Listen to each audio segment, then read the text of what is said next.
Well, hello, it's Jeffrey Shaw speaking to you from Darwin. We've actually done a 67-day trip from the Gold Coast up to Darwin, finally arrived. And I've got to thank Verinda Singh, a friend and acquaintance and a business associate, who's picked me up and brought me out to his place so I could do the show live from a suburb, mini town called Palmerston. So without further ado, tonight's really special, and I'd like to give thanks to Andrena to invite Carmen on tonight, this morning for you guys in the UK, Europe. So without further ado, hello Andrena, hello Carmen.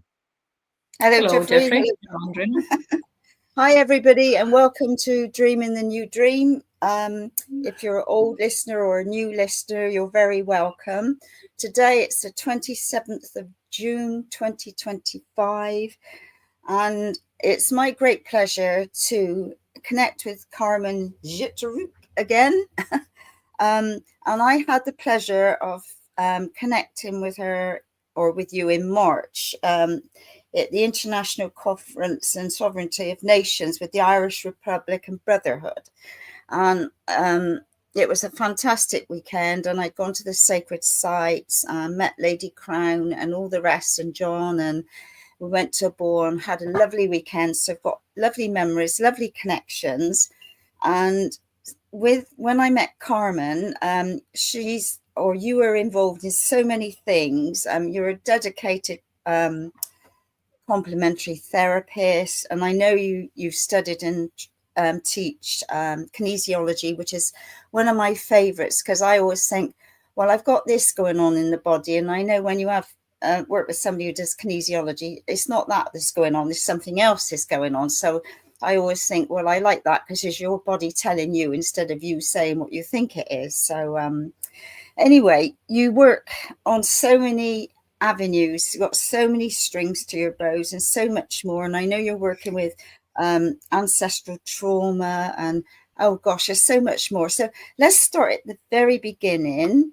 You were born in Romania, and let's go from there to where we are now in a nutshell. So welcome. Thank you. Good morning, everyone. It's an honor to be here. And thank you, Andrena, and thank you, Jeffrey, for having me here. It was a magical weekend in Ireland, and thank you for coming and taking part in such a historical event. Yes, and I do work in many areas, and I do have many avenues that I'm looking at. I'm born in Romania. I'm coming from a humble family of 8 children, and my father was a sort of a rebel. He wasn't complying with the communism. He was like, he knew there is much more to life than being tangled to communism. And from my father's side, I'm his 7th daughter, and all my other sisters are alive.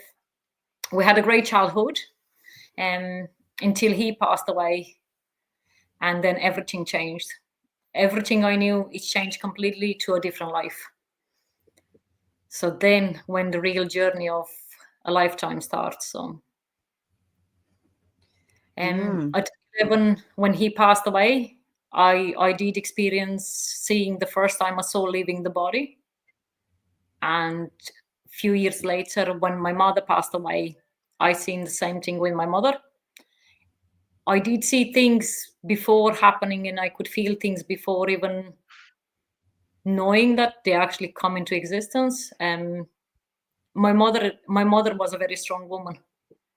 We was kind of like giving her a nickname of a general, because she had to make sure all the 8 kids are educated, and she was very, very strict, but she was always by the book. What I mean by the book, install core values, life principles, and like that was the main goal. We wasn't allowed to talk back. Respect was the main key in our education. We learn from very, very young to earn our own money and give value to the things and put value in everything we do. So we had a great upbringing. And she passed away 9 years later. What happened was that when my father died, there was many questions that was left to me that I've been searching answers for. why he did pass away 2 days after my mother was diagnosed with a brain tumor. It didn't make sense. He just died, but he made peace with himself and he go. But I found out that years later, and my mother was given 3 to 6 months to live. And 9 years later, she was still strong. We were still going to a bar and having a liquor and a chat and having a laugh. So this was the things that kind of like stayed. And what she did, she turned completely into natural health. All the herbs, all the remedies from food, all the way she was living. So that was very important in my education in regards to health. I learned all the plants, how to create remedies since I was 11. I was taking to the mountains since I was 7 with my father. And he was showing me how the plants work, how the environment works, how to forage, how to identify mushrooms, how to make basically like to survive in case something happened. Because we was born into a country with no future, basically. We didn't know what to expect. And he took part in the revolution in 89 when the communists was shut down, basically, and they killed the dictator. So it was interesting what it followed up afterwards. So yes, that's a great start he gave you, hey? Oh, he gave me a life lesson that it will be part of who I am, and it's not just a lesson itself. It did made who I am today, because I was very close to my father. He never had a boy, so he had altogether 11 daughters. 11. And wow, yeah, he was married first time. He divorced. He had 2 daughters from the first marriage. He divorced because he fell in love of the wife of a colonel that was living in Bucharest. They basically had a love romance affair, whatever it was called at that time. He gave the name to the daughter that was his 3rd daughter. And after that, while he was divorcing from the first wife, my mother was divorcing from her first husband, with who she was married for 16 years and no children, and she wanted children. So they met in the courthouse. And through communism, you wasn't allowed to divorce unless you wasn't having, your character wasn't matching, or your personality was completely different and you couldn't work it out. That was the only reason, from what I did understood, that they was able to separate. So they've been witnessing for each other divorce case. And my mother was like, at that time, she had to split her fortune from her little apartment. So the first husband took everything from the apartment, and she was left with an empty apartment. So she needed a painter. So that was the start of the love romance between my father and my mother. And it did lead to 8 children, all healthy, all born, the whole lot. So that's altogether 11. But they was very happy. You see, it's something that I don't see in the couples today. They never argued. They never fought. They were sitting down, they was talking, and if something was broken, it was fixed. And if there was something that needed to be dealt with, we were sent outside to play. We never heard them like having an issue or a problem. We always saying, everybody at the table, everybody saying whatever was happening at the dinner table. And they was happy. There was like something that I was like eager to have myself. And it was so hard to find that thing. And I said like, oh, when I will be an adult, I'll be married and have loads of kids, and I'll be like my father and my mother. But it didn't work like that for me. So yeah, the difficulties started after my father died. The financial difficulties. He was involved in many things. He was a miner. He was into trading. He was into building. He was very good at building things with his own hands, creating things. He loved creating, from drawing things to bring them into existence. He was brilliant with that. He had a very strong community around him because he did build up the community. He did build up a garden, and that's the place where all the kids my age and all my siblings learn the gardening and the love for the nature. We did learn to grow food, and we did learn how to harvest it and how to do things. And so it's a lot of things happening in the same time. And at 16 years of age, at 15, I got in love. I thought it's the love of my life. And that was the moment when I got pregnant. I didn't know what that's really happening, because at that time, sexual education wasn't really talked about it was a massive taboo. And buying condoms, the minute you was entering a pharmacy, you was shut down because your parents will find out straight away. So whatever was happening in the small town of Kumpulung Moldovanesc in Bukovina, and wherever you was going, everybody knew. So you have to be very, very cautious because it's who you knew. And if you was walking on the street and not saying hi to a neighbor, that was another thing. So yeah, that was the first love of my life and the first partner I ever had. And I had my daughter. I kind of hid my pregnancy because I wasn't married. I was in high school. And my mother did figure out that something is not in the right place. And she said, "Are you pregnant?" And then I said, like, no. How could I be pregnant? Oh, you definitely are. You're hiding something. And I remember my partner at the time came at my mother to ask for my hand, but he didn't ask for my hand. He asked, "What is your dowry to your daughter?" And my mother said, "What you see is what you get. And if you really love her, you both can build up things the same way I did with her father." He walked away, and that was a shock for me. And I say, okay, now where I'm going from this. And I had my first daughter. I was single at that time. I decided, okay, something is not working. He was having abusive behavior, and I could not accept that. I continued with my school. Meanwhile, I had a great teacher who was a strong pillar, because I did need a male support in everything that was happening. So my teacher, Jaluba Petru, from my high school, he was actually like always there for me. And I had great classmates that fully supported me with my daughter. And even through my exams, they was coming and doing night shift and watching over my daughter in order for me to be able to study for my exams. And my mother was a great pillar. I had my second daughter not long afterwards. They are called Irish twins because they're born a year and a month apart. Alexandra. And then I decided, okay, it's not really working out. I tried. So I decided, okay, I can raise my kids, I can work, my mother can help me with the school and my kids when I'm in school. And in the breaks, I was coming to breastfeed. And I graduated, finished it. And that was the first qualification I ever got. It was forestry technician, because my love for nature, it never stops. And I wanted, actually, the reason was because I really wanted to do a change in regards to the forestry in Romania. And I wanted to see, like, how can we do things, always to be involved and change things. And my fees in regards to the high schools, they was covered by an English charity, actually. A lady from Wales called Valerie Newton from Wales International Romanian Aid, that she was hiring me for the summer as a translator to translate for the camp she was organizing, and she was covering my fees for the high school.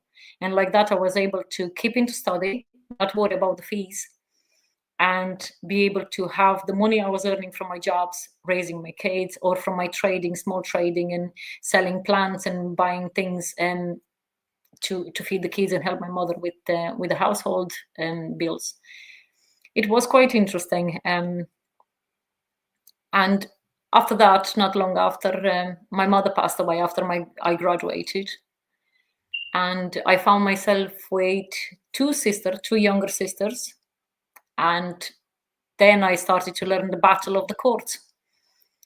So I went, so all my sisters signed for my two younger sisters to be taken into a foster home. And my mother, the conversation I had before she passed away, the night before, she said to me, no matter what's happening, please look after them and raise them. And I said, okay, I'll leave you in charge of the family. And the same thing my father said when I was 11, I leave you in charge of the family. You'll be the head of the family one day. It didn't really actually resonate with me. I was just a kid. What would I know? But the night before, in my conversation with my mother, she was talking about her funeral arrangements, how things need to be done, how I need to protect my sisters, how the assets will be shared and everything. And I said, oh, you're crazy. And she slapped me and she said, don't ever disrespect me again. And I was like, oh my God, I did it. And second day in the morning, she passed away peacefully. I stopped her from going, and she asked me, please let me go. So I had to let her go peacefully, and she did. After the funeral, everything was okay. All my sisters came from all around the world.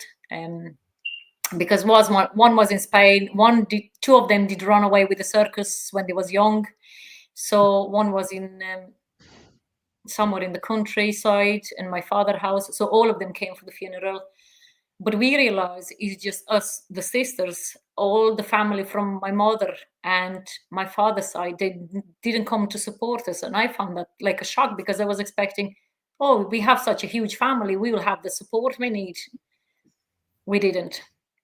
So after the funeral, everybody went their own ways. But all my sisters, the rest of my sisters, except the young ones, they agreed for the younger ones to go in the foster home. And I said, like, no, that's not happening. That's not my mother's wish. So the children protection interfered.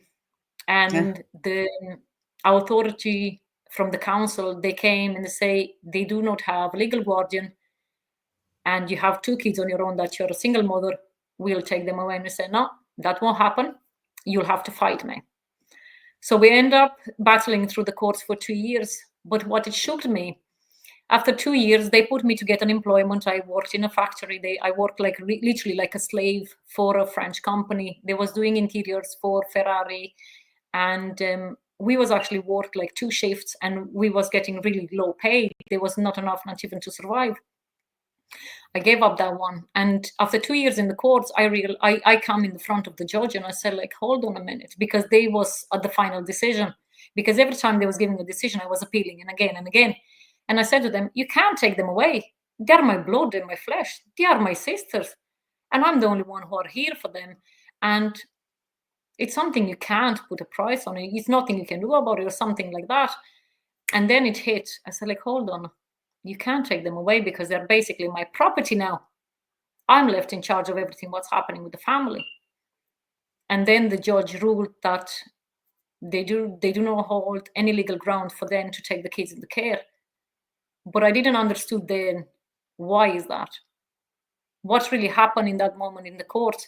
And we're talking 2006 to 2008.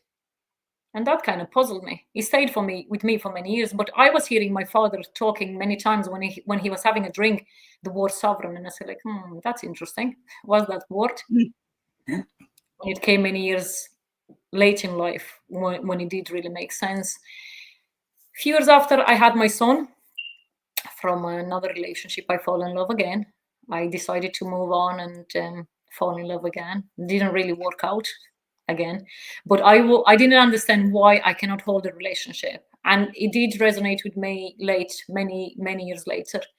It was all the ancestral trauma that happened, everything that was passed on to me, all the insecurities I was having, all the traumas I had as a kid prior to that, after my father losing the support and the security, and further up. And I stayed in Romania until like 2011. Or until then, since 2009 to 2011, I did travel in different countries and I did work, normal jobs. In Spain, I was picking up nectarines and peaches. Italy for cleaning. I went to France to look after someone. Traveled to Belgium. I didn't like it. Went back home quick. Germany. I was looking at things differently from different perspectives. It didn't work out. I couldn't adapt. I was in a small city and I said, like, no, it's not for me. I have to get out. And my sister said to me, I was in a bit of a trouble at that stage, covered in debt and things. And one of my sisters said to me, oh, I get you a ticket. You come to Ireland. Where is Ireland on the map? I don't even know. And I said, it doesn't matter. I have to go. I need to make money to buy a house for the kids. By that time, my 2 younger sisters, they already found partners and had kids, so they kind of flee the nest. They kind of basically run away from home before even turning 18. because they fall in love and they say they want to be independent and have their own life. And it was nothing for me to do about that. So I had to go along with it. Ireland was an interesting journey. I came in Ireland on the 13th of February 2011. I didn't know what it will happen here. 15 years later, I'm still here, and I don't regret a bit. It was the toughest challenge I ever had in life. It was different than even raising my kids on my own. It was different. I left my kids behind. I couldn't bring them with me. I left them to be minded by a lady who didn't treat them right. And that added up to the trauma of them being left on their own, and add up to everything that's been happening prior to that, being raised without the father and dealing with the society looking down on them. Because you see, we still have that mindset to some extent in Romania, in the villages and cities, that if you are a single mother, you did something bad, you are to be blamed, is not the man. But I looked at it that I had a voice, I had to get out, it wasn't for me, and I could not live like that. So I just kept going, and I said, like, whatever is happening, I'll make it happen. I did live with my sister in her home and her partner at that time for 8 months. I was working for him, and you see, when family and money are involved, they don't really work together. So I wasn't treated fairly at work. I was overworking, dropping leaflets and newspaper, but quite a hard job, because you would do at least 40k a day walking and carrying a heavy bag of leaflets and newspaper, and no matter what she was doing was never enough. And she was cutting off my wages, and we did fall out because I needed all my money, and I said, like, whatever is due for the bills and things you can keep. And so I did end up on the streets of Dublin with less than €5 in my pocket, and I said, that's the journey. And I said, like, no, it actually feels better being free now. So I met, there was a girl from our hometown. I stayed a few days in their house, and I was working for an Irish traveler then at that stage. I was organizing teams for dropping leaflets, and he was actually very good, very correct with me in regards to paying me and looking after me, that if I need some money up front to send for the kids or something like that, he was very good at that. But I did struggle living in my friend's house because the partner was drinking, and I had an issue with that, the tone of his voice that he was using and the things he was saying. And I said, like, no, I can't. So I said, like, I better sleep under the clear sky than living in an environment like that. Is something I did run away from home. I wouldn't go back to that. So I was basically under the blue sky in Ireland, living on a bench, and I met the most beautiful people at that time, the homeless people. I learned how they navigate their ways around. I learned that they have actually so much support from different charities. And the charity that I was looking, like, you was able to have a shower, you was able to have a place where to wash your clothes, you was able to have a warm meal. I was able to keep going with my work and earn money and send them home until I save up and found a place. And I meet someone, and that was on the same path, both homeless. And I said, like, let's work things out and let's see how we can take things from here. Didn't work out. In 2012, I decided that things have to change. So I went at the recommendation of Sean Paul. Sean Paul was the traveler guy I was working with. And he recommended me to a cleaning company. And I said, oh, that's interesting. That's a different type of job. Let's try this one out. So I did work for a friend of his in a cleaning company for a few months. Didn't work out because at that stage I didn't have legal documents to be able to work legally in the country. We wasn't part of the EU at that stage, or whatever was happening then. They was asking me to go to school. You had to be a student in order for you to be able to be employed. And didn't really work out. I did change to 3 cleaning jobs. And on the last one in particular, it didn't work out. And I started to take jobs on my own for many years. And that was when I moved on my own, took my own place. A few years after, I brought my kids to Ireland. In 2014, my son, who was 6 at that stage, and my daughters in 2015. And they are with me ever since. They're not so drawn to Romania like I am. I will be more keen if tomorrow it will be for me to decide to move back home. I will move in a second. I wouldn't even think, but they are different. Yeah, there is no connection. After you leave Romania for many years, what's happening? Your friends, they move, they go, you don't have the same connection as a kid. But for me, it's different because even if I just sit on the ground at home, it's like I name it the calling of the land. It's like calling you home. And it's a great feeling every time I'm traveling home. And even just by being there for 2-3 days, it's enough for me to restore for 6 to a year. It's enough for me. But that's home. And home, it's a feeling. And every time I go home, I hold on to that feeling for a few days, sort everything, whatever it's happening with my mother assets, and come back quick. So I do enjoy Romania. It's a beautiful place. I'm actually from the north. I'm from Câmpulung Moldovenesc. It's 23,000 people city. In Bukovina, County Suceava. It's exactly on the border with Ukraine. We have our own traditions and culture that they are very kept alive now lately. And it seems like people are bringing everything that was like what the government tried to shut down, what they tried to cleanse, basically. And now all the weddings are done in traditional costumes, and on the days like Christmas or Easter or Sundays, everybody will dress traditionally. Like I think you've seen me in my traditional costume. I have. And it's beautiful. Yes, and that's a way of honoring our culture and our pure identity. This is the authentic us. This is us, who we are, the people who hold the power over the land, and they are there to protect it. And it does feel home, and it does feel like the heart is complete when we dress up. That's us. That's our pure identity, which has to be kept alive. So yes, in 2018. Until 2018, I was still running marathons, getting involved in community gardens and school projects and my kids' schools. But I found that it's much more there. Ireland, I look at Ireland. Ireland is the country of all opportunities for me. You find an opportunity in every single corner. You find beautiful people all around the country where you visit. There is goodness in everyone. And that was a hard lesson for me to learn. That no matter what people give you, there is something good in them. And if they give you something bad, it's because they don't know different. They didn't learn different.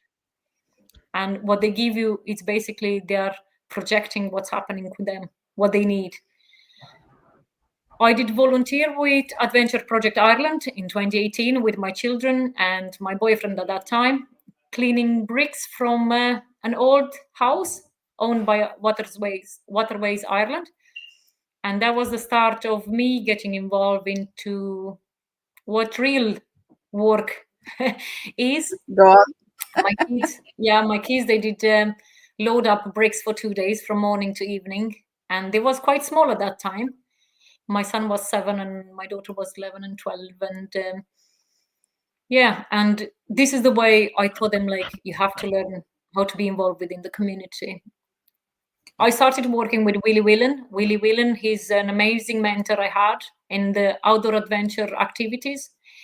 He did come up with the idea to create Cottage Adventure Club, a club that is very close to my heart.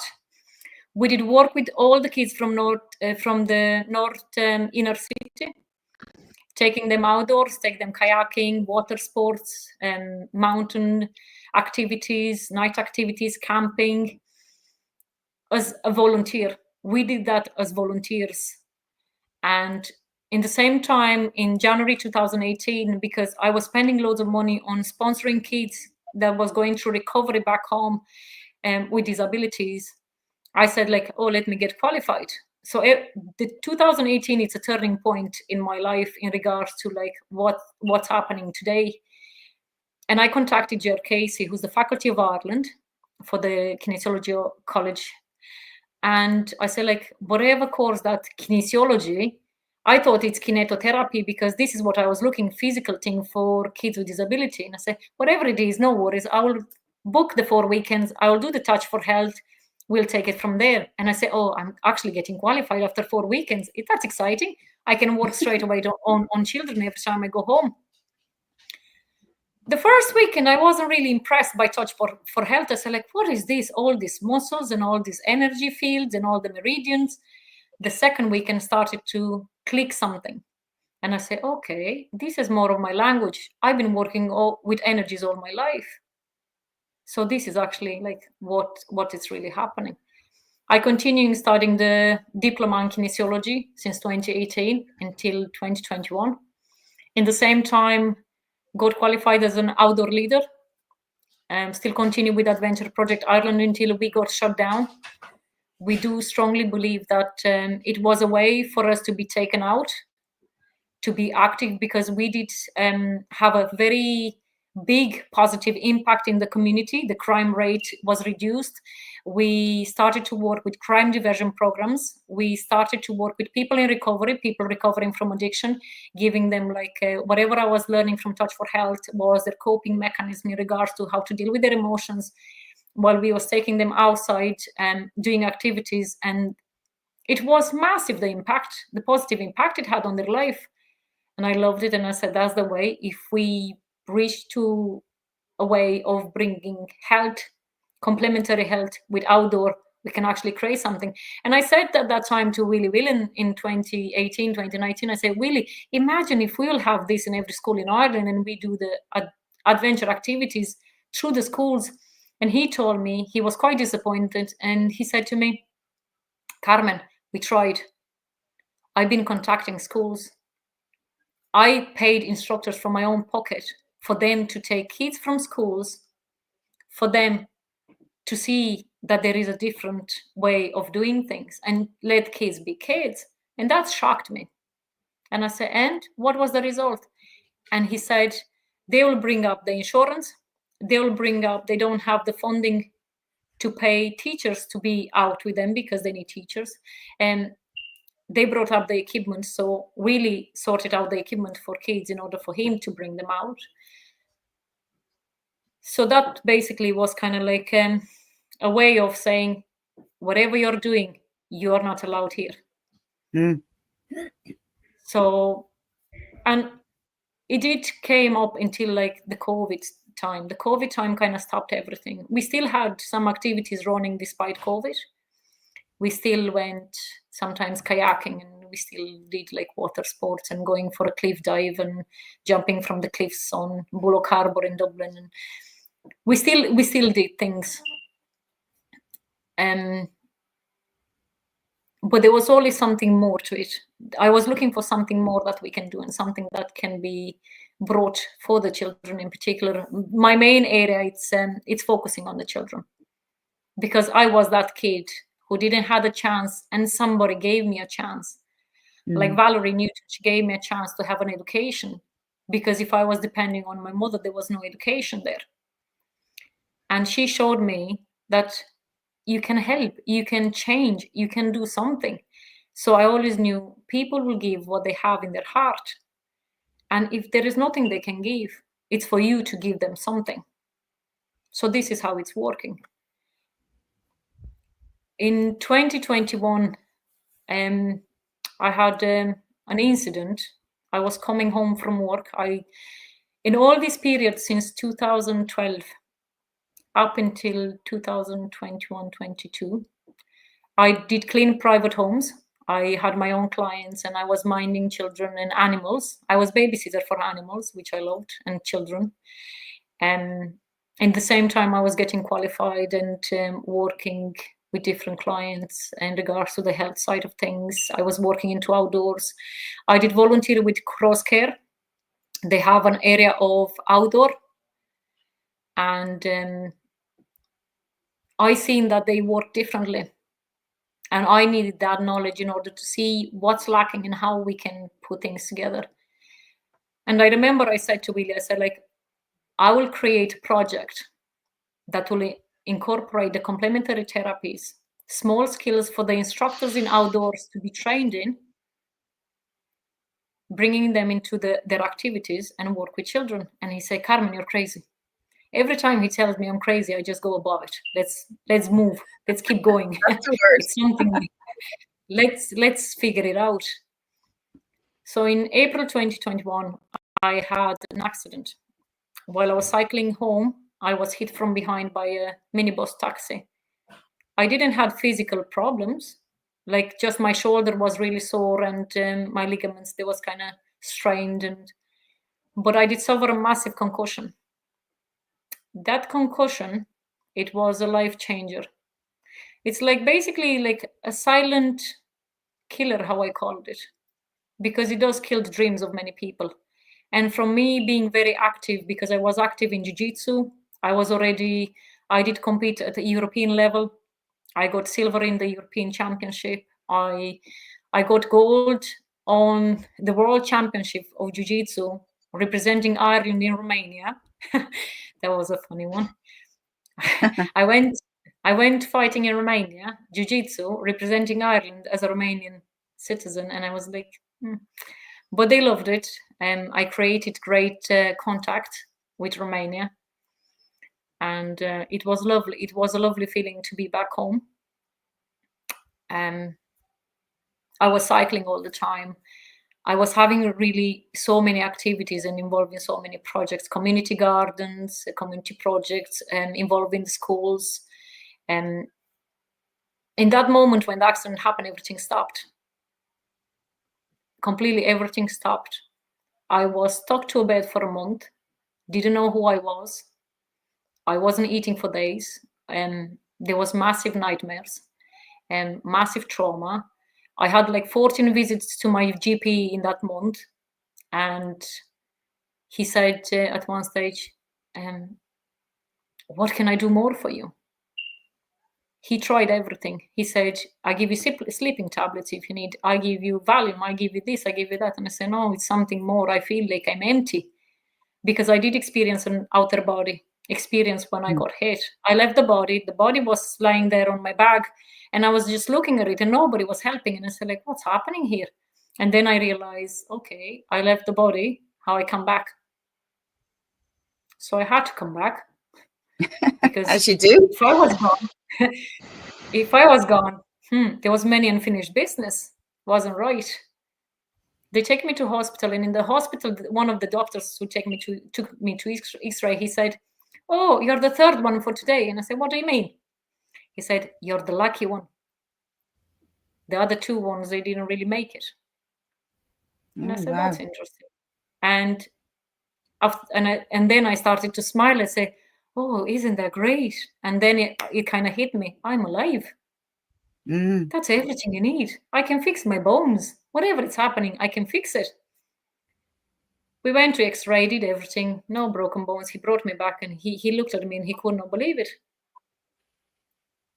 I got discharged. I asked them to discharge me that day in particular from the hospital, because it was still COVID and the country was still in lockdown. And I was concerned for my own health. The paramedics, they did great when they took me in. They did respect my decisions in regards to no testing, no nothing. I said, like, please, I can't be dealing with that. And they was very respectful in regards to my own choices. But they was even aware that in certain circumstances, you wasn't able to be kept in the hospital. And the nurses, they've been very nice nurses. And I said, if I don't have no broken bones, I will be happy to go home.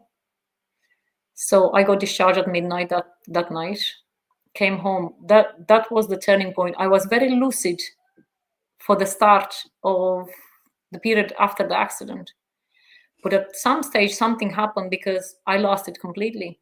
I didn't know who my kids was. I didn't know who I was basically at that time, I wasn't with my partner at the time, the boyfriend I had for a few years. I was on my own. And he came back to help me with the kids. And I said, like, I don't know you. What are you doing in my house? That's not right. So I asked him, please don't come back again. And it was a very interesting period, because I realized everything I knew before then, everything got wiped away. I wasn't remembering nothing. No dates, no name. And nothing of who I was, why I was here, why I came back, why I feel empty. I was feeling like basically I'm just the shell of a pearl, but I didn't know who I was. And after a month, I took the decision to start the recovery. I tried all type of avenues, from the conventional medicine, neurologist. I had 3 physiotherapists in the same time. I did work with neurologist, ophthalmologist, because I had at that time lost vision in my right eye 3/4. I went to psychotherapy. I went to in Romania. There was like there is still up to now for Romanian mentality for some people that if you go into psychotherapy or you're seeing a psycholog or something like that, you have to be put in a psychiatric ward. You shouldn't be around people. The society will shut you down. So that kind of gave me, like, in the back of my mind was that fear of how people will see me if I ask help from these people. And I said, like, but they don't sleep in my place. They don't feel what I feel, so I don't care anymore. I just need some way of coping with things. We was lucky we had savings, and I remember I called John Prendergast, who's an amazing psychotherapist in Athlone in Ireland, and I said to him, do you remember the year when I told you in 2020 in the class, because I did the class with him for business management, and when I'll ring you when I will hit the rock bottom. That's the moment. I did hit the rock bottom, and I just broke down crying. And he was very comforting, and he was very patient and very calm. And he said, it's okay for you to feel like that. I will get back to you. Just now you take your time and let it out. And I'll be back with an appointment. And that was the start of psychotherapy with him. It did help a lot. In regards to dealing with the PTSD and anxiety, depression, and everything that was happening, because at that stage I was becoming paranoid of the environment. I was afraid to leave my house if I get hit again. I didn't went on my bike anymore. All my 3 good bikes, they went up in a skip. I got a skip, and I said, like, they have to go. I had an amazing physiotherapist, Richard Dodd, here in Dublin, who said to me, you're the worst case of a brain concussion that I seen in my clinic. You came into my clinic the first day when I seen you, and your body was just the body. There was no light in your eyes. It was like you was walking dead. You physically actually left the body. You was the walking dead. And he said, like, physically, he did help me for a few months, because I couldn't bring my hand to my mouth to feed myself and a few other things. Coordination, orientation, focus, concentration, things like that, they was out of the window. He did great. He did refer me to neurology, to another specialist, Frank, from the sports surgery clinic here in Santry. And Richard discharged me, and they passed me on to the sports surgery clinic. And then another few months of recovery with them. And I remember one day, one guy came to me, Colm Farrell, I think was his name. He said, you do have all the skills. You do have all the knowledge. You are a personal trainer. You are into outdoor. You do all these you did all these activities, because he did a history background on me. You did jiu-jitsu.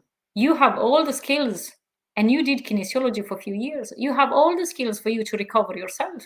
And I looked at him and I said, like, but I don't know nothing. And in that moment, I didn't know nothing. My brain was not functioning. I could not integrate the physical recovery with the emotional and the trauma recovery. I could not integrate them. And he said, like, this is the only session I will do with you. I won't take you further for another session, but let's make that clear. And I remember I asked him, can you give me a piece of paper and a pen? And I was trying to figure out to write. And he said, you have to put this together with this, combine them, and that's your recovery, because you do have the skills. And then it clicked. I went home afterwards. I just sat for a day or two in my room, and I said, okay, what is this guy telling me about? It kind of hit me hard, and I said, like, that's good. Let's work it out. So I do have the kinesiology. I do have the outdoor. I do have all my friends from outdoor. I do have my teachers. all my mentors, I can work it out. And I remember I called Jer Casey, my teacher from kinesiology, and I said, Jer, I won't be able to have the exams because I was supposed to have my kinesiologist exams. I won't be able because I need to relearn everything. But this time is different because I need to relearn everything differently. So I did. I did resit many courses. And I did put many things together. And then was the moment when I started to plan up for my own business, my own side of things. And it did work out. In 2021, I started the college for outdoor for 2 years, and it worked perfectly with my recovery. I used it getting qualified, and while getting qualified, recover fully from the accident. Silvia Marina from New Zealand, actually, she played an important role into transgenerational trauma because everything was brought up to surface. And in August 2021, I started studying transforming DNA memories, for which I am a facilitator now. I'm teaching the course myself now. And yeah, it goes to the root cause of everything. And that was a turning point on my full recovery. And it could not be impossible to be who I am without all the people around me. And my children, my partner, and all the teachers and mentors that I had. As you know, John is my partner now, and he's a great support. I have 3 beautiful, strong children who are wonderful. And that's why I am where I am today, because I do know it's much more to life than what has been happening. And this is a brief of my life. In a nutshell. In a nutshell, yeah. Wow. I mean, it's incredible, you know, like all the things that you've shared, all the different dates, and that you've been through all that trauma, lost it all and regained it all, and it's opened up another world for you. And I take my hat off to you, because you are an incredible woman. And like I said, you are a warrior on the front, and a lot of people don't know all about you and all of what you do, but I know like some of it, and honestly, you're absolutely amazing. And I want to thank you for such a beautiful sharing. Thank you. Yeah. So where are you going now with all of this? Where is it going to take you from here onwards? The aim going onwards with everything I did live and everything that I've been experienced is to bring the knowledge, the skills, and to work together with, because this is not just a woman job. This is the job of a collective, of a unity, of a community. And we do have in the country qualified outdoor instructors to facilitate every secondary school in Ireland.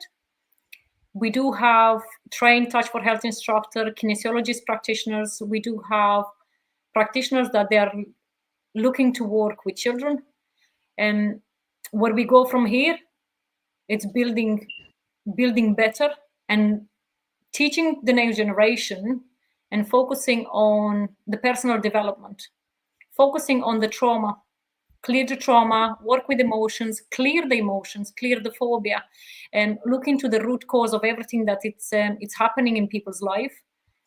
I do work with individuals, I do work with groups, with communities. But as I said, it's not just a woman job. And awareness is very important in regards to everything that is being done. I'm a membership secretary of the Kinesiology Association Ireland, which it's a great committee. They are very good at what they do, and they are working tireless in regards to going forward and working with the kinesiologists to encourage the teaching of kinesiology themselves and for the practitioners, and bring students on board. In regards to the health, I'm working with Health Services Eire, which is a sovereign organization that stands alone and that aims to bring better healthcare for the people, and basically work with the complementary therapy hand in hand with the conventional treatment. So where we go from here, it's building Halcyon Health as a platform to provide the right health and healthcare for the people from all angles, from ancestral trauma, to physical trauma, to the nutritional aspect of it, to the electrical connection in the bodies. So we're looking at all the angles that can help people achieve their optimal health. And that's the key, isn't it? Is finding your optimum health and, you know, the reasons behind why you're going through what you're going. Yes. Everything lies with the individual, and everything it's done in self-responsibility model. Like I did encounter in the clinic people, they'll be, oh, we're looking to get healthy quick. Are you willing to take this journey? I can give you all the tools and skills and knowledge you need in order for you to make it right. But what is more important, when you leave the therapy session with me, are you willing to take the steps that needed to take in order for you to achieve the optimal health? Because this is the journey of an individual. And it takes up big courage and strength. And many times people won't be able to have the support they need. And this is what we're lacking these days, is the support. And it's a supportive network, isn't it? It's not so much, with respect, doctors have their places, but like hospitals are sick places. You know, you go there, you're sick and you die and all sorts. It's not a healthy place, you know. And in regards to the conventional medicine, right? And you see, as you know yourself, kinesiology deals with the root cause of underlying of the health issues, right? From my own perspective in particular, is the only type of complementary therapy that I studied so far that deals with that. If you're going to a doctor, they will give you something to deal with the symptoms, but they won't be able to go to the root cause. I did train with Marco Rado, who's an amazing chiropractor and kinesiologist from Italy. And he said for 9 years, he did try in Italy as a chiropractor to bring kinesiology into the hospital. And he ended up going on his own. Because that will reduce, bringing the complementary therapies with conventional medicine, that's a big aim for us to have. And we are having that aim because they will reduce the surgery. They will reduce all this misdiagnosis. They will reduce many things. And even like in nutrition in particular, like we do in kinesiology nutritional testing, we're working with the energy of the nutrients that the body will need. The body knows better, and we are working with the body energies, and the body tells us what they need. The client might tell us something in the clinic, but the body will tell us different, and we follow the body. And this is what I love about kinesiology itself. I followed the body, and I had one lady came to me, and she said, "Oh, my back pain is killing me." But her priority in the body wasn't the back pain.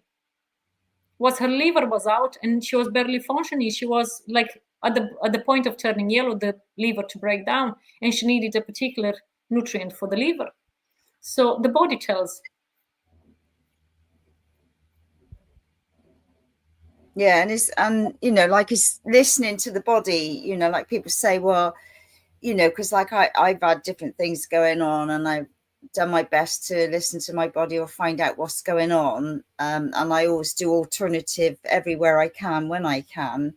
But like I said before, kinesiology for me, I just love kinesiology. That's my first choice wherever I go, to find out, well, what is the root cause going on? What is it I'm missing, or what do I need to know that my body's doing its best to tell me? And I do understand why there is a lot of people, they're hesitant to take the first step in regards to what's happening to them. They prefer to live with an issue because, you see, when we come into this world, we're coming with so many traumas that they're passed on from generation to generation. We might not be affected directly by it. Like, say, for instance, a famine. It didn't affect us directly, but it did affect our ancestors. They didn't deal with that issue at that time. So it was embedded in their DNA, and it was passed on from a generation to another one. And people will feel the need to stock up, to pile food, to buy loads of things, but they wouldn't know why. And I was one of those, because my mother lived through a famine. in 1960 when she was 9 years of age. And when I did transforming DNA memories through my own like meditation things, I connected with ancestors and they showed me what happened. It's very important to be very respectful of everyone's journey and to understand that everyone is their own way. They are in their own way. They are unique. So we can't be saying, oh, you should do that. You see, the way we see things, they are personal to everyone. You have the ancestral trauma, you do have the personal trauma, you do have everything that people, they do bring on their life. Many people, they don't want to cope with things because they're afraid of what outcome will be. And it's very important for us to be very respectful. That's why everything is done in self-responsibility model, and we have to be very comforting in regards to like certain things when working with people. I'm looking forward to the next chapter anyway. Yeah. Well, your life is not boring by any means, is it?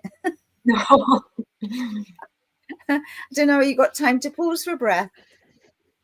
Oh, hey, yeah. I'm going to interrupt now because people don't know that Carmen needs to catch a plane and she needs to finish up the show and pack her bags and move from your current premises in half an hour to get out to the airport. Is there anything in a finale you want to say before you go? I would like to thank both of you for having me here, all the audience that they're watching the show, and all the people who are subscribed to all your channels and my channels. I would like to say a big thank you to everyone that came into my path, and everything they shared with me was positive or negative. They helped me to be who I am today and be my authentic self. And I do encourage everyone to take a small step today and to focus on building towards their authentic self, because the authentic self carries the highest vibration into the universe.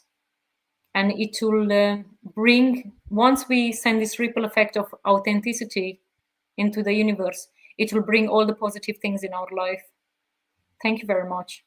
Really appreciate it. Really enjoyed it. It's been an absolute blessing. I've really enjoyed your sharing.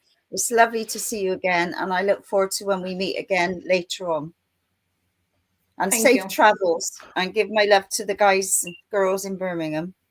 I will. Thank you very much. Thank you very much for having me here. And very brilliant. Isn't it nice just listening? Yeah. And thank you. Go on. We will be having guests again in November.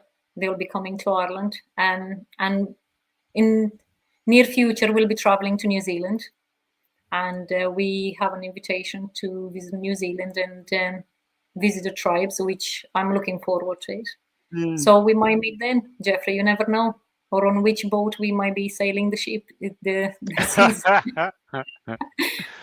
No, I think 68 days is enough at this moment in time.